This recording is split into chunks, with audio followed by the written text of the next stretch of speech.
For most of my career as a software engineer, I've been convinced that someone had made a mistake. Not that I was struggling, not that I wasn't learning. I was doing the work, yet it felt like someone had made a mistake. Eventually, I was going to get pulled into an HR meeting and told, hey, we reviewed everything and it looks like you don't actually belong here. So sorry for the mix up.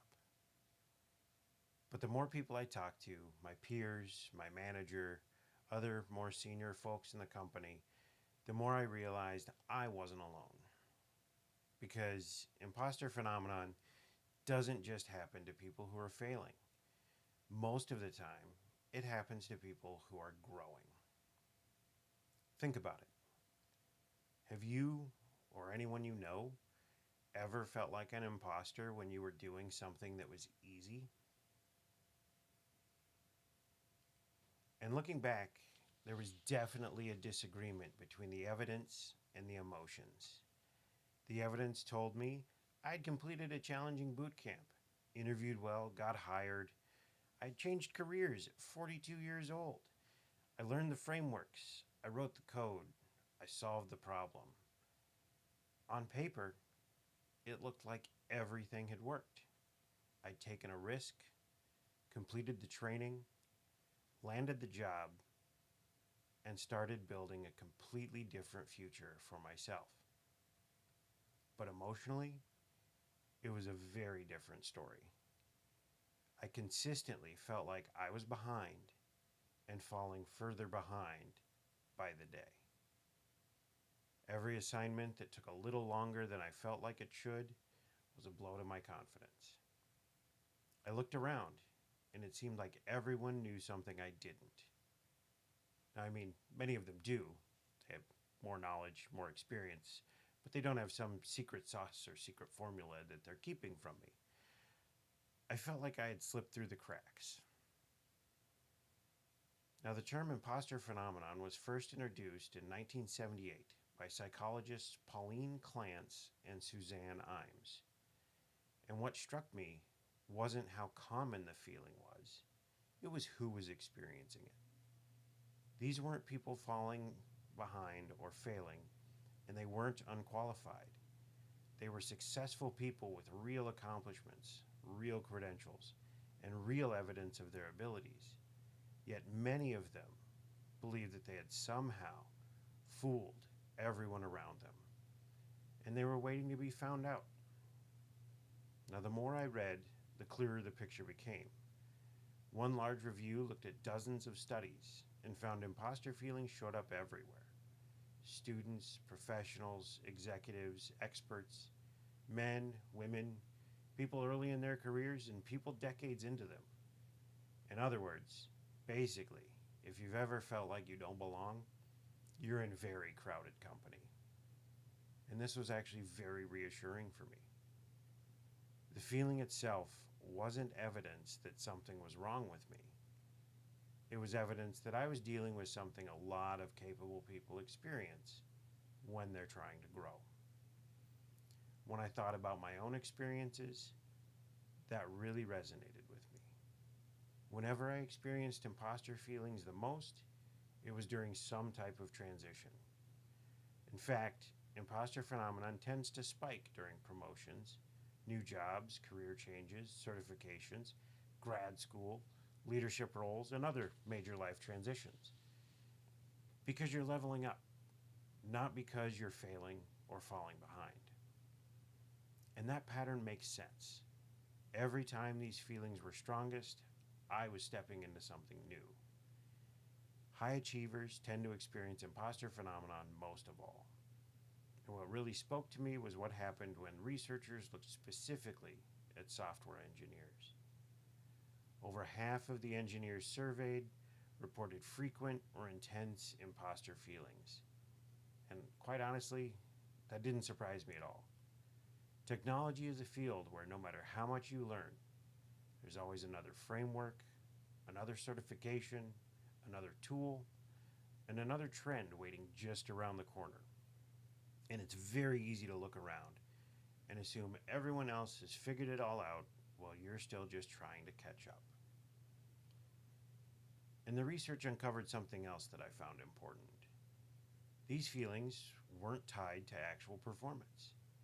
Rather, they were strongly connected to how people perceived their performance. So, in other words, the story they were telling themselves was often much harsher than reality. And technology careers create a perfect environment for this. When I originally started planning my AWS certification journey, I convinced myself that the best solution was more and fast.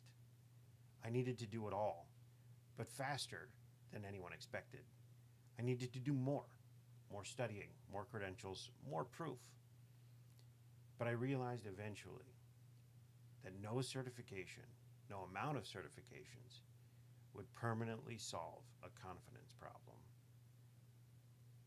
Now, what helped me wasn't positive thinking, and it wasn't motivation, and it wasn't pretending I felt confident. I'm a big fan of Ted Lasso, but I needed a bit more than just belief. And what helped me was evidence. Small evidence. Consistent evidence. When I finished my first difficult assignment, when a teammate reached out to me and asked for help, when someone I respected trusted my opinion, when I solved a problem that had confused me 3 months earlier. And we tend to concentrate on careers and work when it comes to imposter phenomenon, especially when it comes to dealing with it and overcoming it. Yes, finding that evidence is helpful and important, but we can also draw from our hobbies and passions, because no one becomes a scratch golfer overnight. You improve one swing at a time, one putt at a time. You may play slightly better on this round, or if you don't, then you certainly don't think it means you don't deserve to be there. I have never gone to a driving range and worried about whether or not I deserve to be there. I bought a bucket, so I get to hit. Yet somehow, when we're learning things like Amazon Web Services, AI tools, leadership skills, presentation skills, we convince ourselves that we need permission to be beginners.